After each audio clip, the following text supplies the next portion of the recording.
ΤΕΠΑΚ και έρχομαι από τον Υψώνα καθημερινώς με το αυτοκίνητο προς το πανεπιστήμιο.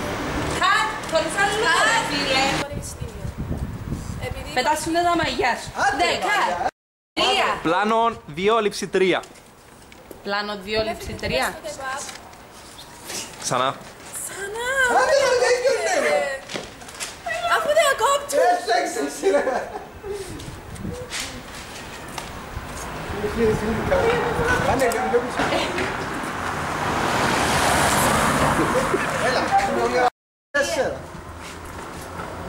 Πλάνο 2, λήψη 4. Λήψη 4. Πάμε. Πάμε. Με μείνατε όλοι μαζί, να είναι ξέρω. Πλάνο 4, λήψη πρώτη. Ναι, έλα αρκούν παραφού. Μαρία πέ. 3. Μαρία πέ το πλάνο. 3, 2, 1, πλάνο 4, λήψη δεύτερη.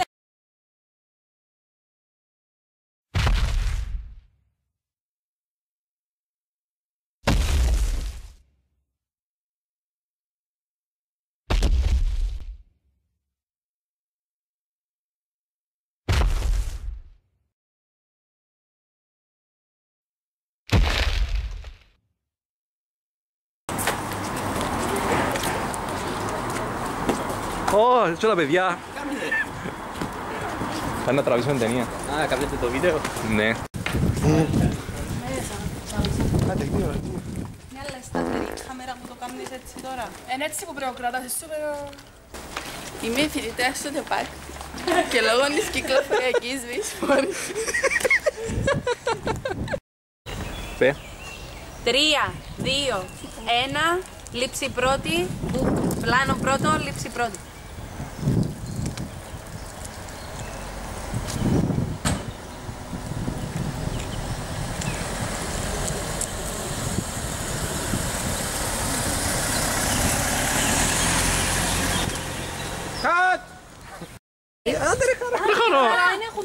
Πλάνο, ξέρω εγώ.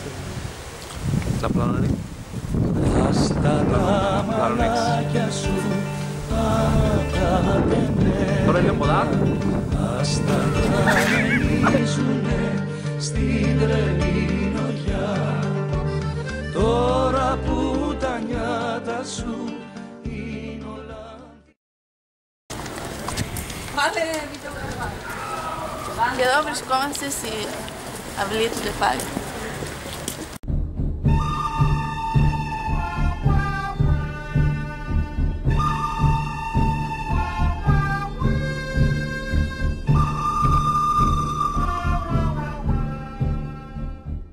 Άντε να κάνουμε τους περιπλανούμενους εννοείς ότι υπάρχουν Κατ. ποδά. Η Αγάθη. Αγάπη πήγαινε περπάτα απέναντι. Τόσο μαλάκας που να πέντε που Αγάπη είναι παρέα. Όχι, είναι ωραίο, τα χαότι δεν ξέρει που να παρκάρει. Ρε, Ελλάδα ποδά. Αγάπη πήγαινε κάμε τον περιπλανόμενο. Όχι, όχι. Μείνε, λοιπόν. Περιμένε να δούμε αν είναι οκ οι οριζόντιες μαλακίες της κάμερας. Τι λέει ρε μαλάκα? Oh my god! What the fuck is he talking about?